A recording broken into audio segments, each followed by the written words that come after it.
Hello friends, welcome back to my channel Alig GS academy. दोस्तों, Alig GS academy में आपका स्वागत है।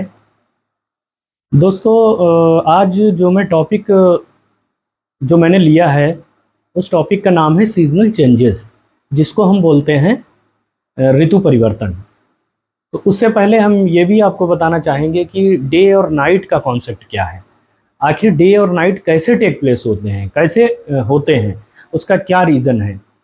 तो दोस्तों, जहाँ तक हम जानते हैं कि डे और नाइट तो अर्थ के रोटेशनल वर्क की वजह से होते हैं, क्योंकि अर्थ जो है 24 आवर में जो है अपना रोटेट करती है। पृथ्वी 24 आवर में पूरा रोटेट करती है, और जो हिस्सा सूरज का पृथ्वी के सामने आता है वो हिस्से में दिन होता है, और जो हिस्सा पृथ्वी के जो जो हिस्सा पृथ्वी सूरज की किरणों से पीछे को जाता है तो उस हिस्से में रात होती है। जैसे कि हम लोग आजकल देख रहे हैं कि सूरज की किरणें लंबत पड़ रही हैं यहाँ पर, और जून का महीना चल रहा है। जून में जो है 21 जून जो है वो सबसे बड़ा दिन होता है। उसकी वजह ये होती है कि 21 जून को, क्योंकि हमारा कंट्री जो है वो कर्क रेखा पर स्थित है, और इसलिए जो है यहाँ पर 21 जून को बड़ा दिन माना जाता है।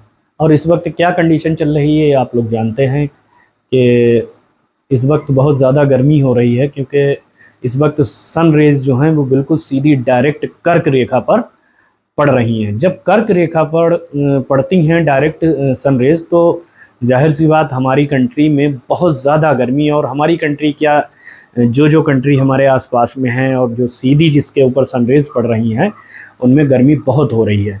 और आज 19 तारीख है, 19 जून है। परसों 21 जून को जो है बड़ा दिन होगा, क्योंकि उस दिन जो है सनरेज़ बिल्कुल सीधी पड़ेंगी।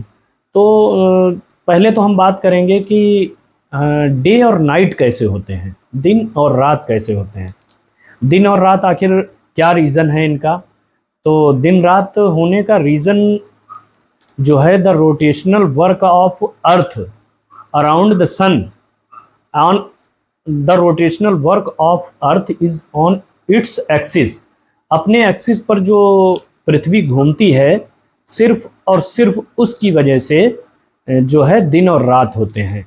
जैसे फॉर एग्ज़ाम्पल ये हमारा ग्लोब है,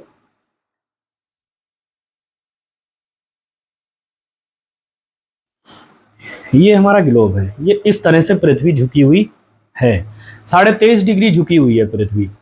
पृथ्वी 23.5 डिग्री झुकी होने की ही वजह से हम लोग सीज़न का भी मज़ा लेते हैं। अब सीज़न का मज़ा कैसे लेते हैं ये हम अब आपको डायग्राम के ज़रिए बताएंगे। अभी तो फ़िलहाल ग्लोब पर हम डे और नाइट का देखते हैं। जैसे पृथ्वी हमारी ये रोटेट कर रही है, इसको हम रोटेशनल वर्क कहते हैं। रोटेट करती है, ये रोटेशन हो रहा है पृथ्वी का। और ये सन है हमारा, तो सन का जो भी हिस्सा है, सनरेज़ हैं, जिस भी कंट्री के सामने, जिस हिस्से के सामने सनरेज़ पड़ती हैं उधर दिन होता है, और उसके बैक साइड में रात होती है। बट पृथ्वी हमारी बराबर रोटेट कर रही है, तो इसकी स्पीड इतनी है, क्योंकि ये बड़ी भी बहुत है। पृथ्वी बड़ी है तो स्पीड इतनी होने के बाद 24 घंटे में पूरा एक चक्कर काट पाती है। वैसे वरना ये ग्लोब को तो आप 1 सेकंड में पूरा घुमा दें, बट पृथ्वी हमारी बड़ी है, इसलिए जो है इसको टाइम लगता है। और ये सूरज की किरणें देखिए इस तरीके से पड़ रही हैं इस पर। जो हिस्सा सामने है उस हिस्से पर दिन हो रहा है, और जो हिस्सा पीछे है उस हिस्से पर रात हो रही है। तो ये तो डे और नाइट की बात हो गई। Now we are talking about the seasonal changes. तो अब सीजनल चेंजेस कैसे होते हैं ये हम आपको एक डायग्राम की हेल्प से समझाना चाहेंगे। जैसे ये सन है, ये सन की रेज जो है वो पड़ रही है किस पर, पृथ्वी पर। ये जो हमने 4 डायग्राम बनाए हैं, इन पर ये चारों हमारी पृथ्वी की कंडीशन है, स्थिति है। तो पहले तो आप ये समझ लीजिए कि जो सीजनल चेंज होता है, फर्स्ट ऑफ ऑल तो जो पृथ्वी हमारी 23.5 डिग्री झुकी हुई है, झुकी होने के कारण इंडिया में क्या अदर कंट्रीज़ में सभी लोग सीज़न का मज़ा लेते हैं, सर्दी का, गर्मी का, बरसात का। सभी मौसमों का मज़ा सिर्फ और सिर्फ इसके अपने एक्सिस पर 23.5 डिग्री झुकी होने के कारण। जैसे हमने ये डायग्राम में बनाया है, देखिए हम इसको यहाँ पर भी सीधा कर सकते थे, ये पोल जो नॉर्थ पोल और साउथ पोल यहाँ पर भी ले सकते थे, बट हमने इसको यहाँ पर और यहाँ पर नॉर्थ पोल और साउथ पोल क्यों लिया, उसका रीज़न सिर्फ इतना है कि हमारी पृथ्वी इतनी जो है झुकी हुई। आपने जैसा कि ग्लोब में भी देखा है, ग्लोब जब बनाया जाता है तो ऐसे आप सीधा रखेंगे तब भी ये देखिए झुकाव इसका इस तरीके से झुकाव है, और अगर ऐसे रखेंगे तो ये तो फिर टेढ़ा, ये तो सीधा हो जाएगा बट इसकी लोकेशन जो है वो टेढ़ी हो जाएगी। तो पृथ्वी हमारी 23.5 डिग्री झुकी हुई है, इसलिए ग्लोब भी इसी तरीके से बनाया जाता है। तो आप ये देख रहे हैं कि सूरज की जो रेज पड़ रही हैं वो आधे हिस्से पर पड़ रही हैं और आधा हिस्सा हमारा जो है वो अंधेरे में है। अब आप देख रहे हैं कि ये नॉर्थ पोल है यानी उत्तरी ध्रुव है, और इतना हिस्सा जो है वो हो गया है आपका उत्तरी गोलार्ध, नीचे का हिस्सा हो गया है दक्षिणी गोलार्ध। अब आप ये देख रहे होंगे कि नॉर्थ पोल पर सूरज की किरणें सीधी पड़ रही हैं, ठीक इसी तरह से यहाँ पर भी नॉर्थ पोल पर भी सूरज की किरणें सीधी पड़ रही हैं। अच्छा, इसकी जब लोकेशन चेंज होती है, यहाँ पर जब आते हैं तो ये नॉर्थ पोल जो है उधर को चला जाता है और साउथ पोल सूरज के सामने आ जाता है। लोग कहते हैं कि 6 महीने दिन और 6 महीने रात कैसे होते हैं? 6 महीने दिन और 6 महीने रात सिर्फ इसी वजह से होते हैं, क्योंकि ये आज हमारा 21 जून को बड़ा दिन माना जाएगा, हम आज इस कंडीशन पे हैं खड़े हुए, इसलिए सूरज की किरणें बहुत तेज़ यहाँ पर पड़ती हैं और गर्मी लगती है हमें, क्योंकि हमारा देश जो है वो कर्क रेखा पर है। अब यहाँ पर आप देख रहे हैं कि 21 जून जो परसों आ रहा है उसमें हमारा जो दिन है वो बड़ा होगा। तो यहाँ देख रहे हैं आपकी साउथ जो नॉर्थ पोल है, यहाँ पर सूरज की किरणें पड़ रही हैं, यहाँ पर पड़ रही हैं, और ये यहाँ तक आने के बाद जब यहाँ पे आता है तब लोकेशन इसकी बदल जाती है। तो यहाँ पर इस वक्त तो दिन कितने टाइम तक? 6 महीने तक, यानी 3 महीने ये, 3 महीने ये, 3 महीने ये और 3 महीने ये, इसलिए 365 दिन में ये पूरी पृथ्वी घूमती है ना।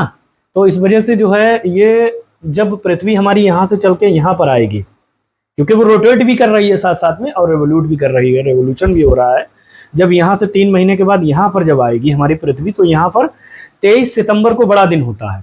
23 सितंबर को, क्योंकि सूरज की रेज जो हैं वो सामने पड़ती हैं और मौसम बहुत अच्छा होता है सितंबर में। ये आपको पता है कि मौसम ना सर्दी होती है ना गर्मी होती है। 23 सितंबर को मौसम बहुत अच्छा होता है। तो इस दिन नॉर्थ पोल पर अगर हम देखेंगे तो यहाँ पर भी सूरज पड़ रहा है, तो शरद ऋतु होती है, और साउथ पोल पे देखेंगे तो बसंत ऋतु होती है। शरद और बसंत, ऑटम और स्प्रिंग सीजन होते हैं जिनको हम लोग इंग्लिश में कहते हैं।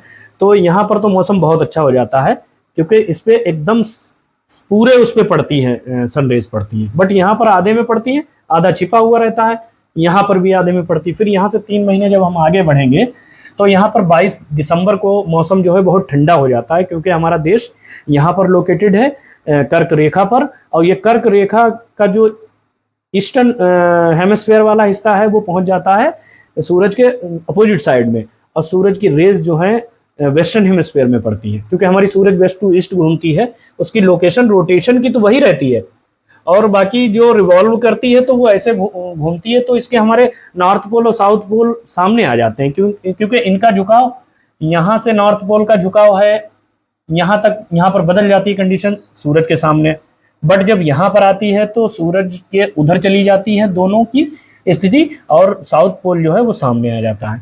तो यहाँ से साउथ पोल पर अब दिन होना शुरू हो जाता है और नॉर्थ पोल पर अंधेरा शुरू हो जाता है। इसलिए जो है ये सीज़न ऐसे ही बदलते हैं। सूरज की रेज जिस तरह से किसी प्लेस पर पड़ेंगी, उस प्लेस में सर्दी या गर्मी का चेंजेस होता है। तो सूरज की रेज इस तरीके से इस पे पड़ रही हैं, और आप ये देख रहे हैं कि हमारी पृथ्वी 23.5 डिग्री झुकी हुई है। तो डे और नाइट तो रोटेशनल वर्क की वजह से होते हैं, बट सीजनल चेंजेस जो हैं वो रेवोल्यूशन की वजह से होते हैं, क्योंकि पृथ्वी हमारी मूव करती है सूरज के अराउंड द सूरज। The earth is revolving around the sun. तो इसका रीज़न ये है कि यहाँ पर सीजनल चेंजेस होते हैं। तो दोस्तों हमारे समझ से ये सारी चीज़ें क्लियर हो गई होंगी।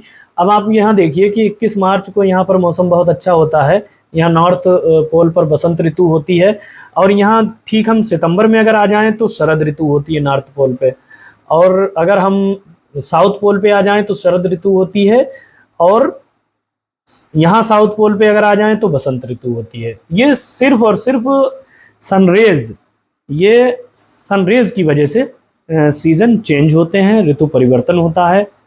तो दोस्तों मेरे समझ से शायद ये समझ गए होंगे आप, हो सकता है मुझसे कुछ छूट रहा हो, तो अगर कुछ छूट रहा है तो प्लीज़ कमेंट में हमें ज़रूर बताएं। मैंने कोशिश की है जहाँ तक कि मुझे पता था बताने की कि हाँ कैसे दिन और रात होते हैं और कैसे हमारे जो हैं ऋतु परिवर्तन होती है। तो दोस्तों अगर आपको ये वीडियो अच्छा लगा हो तो प्लीज़ शेयर, कमेंट, सब्सक्राइब ज़रूर करें। Thank you for watching my video.